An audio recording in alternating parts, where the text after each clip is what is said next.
Welcome to Hong Kong and the Asian Investment Conference. The lingering debt crisis in Europe and slow growth in the US has raised serious questions for China's own debt situation this year.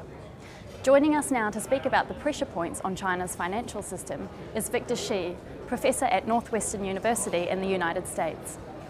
Victor, you just recently came out of a panel discussion on this topic. Could you put this into perspective for us? How much local government debt does China really have? So officially, the Chinese government claims 10 trillion renminbi.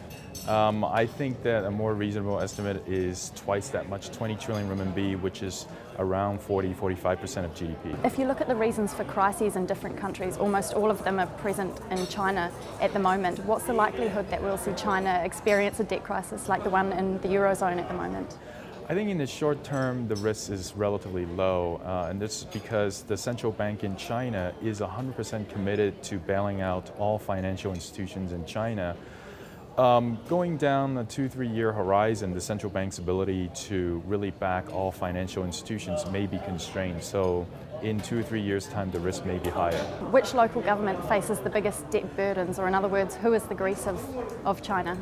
I still think that if you look at local debt to local revenue ratio, the worst and also one of the largest debt bubble exists in Tianjin, which is a city just next to Beijing. They have borrowed a huge amount of money in the past 3 to 5 years to finance both construction within Tianjin and also in the Binhai development zone. And what's the near-term effect of all of this?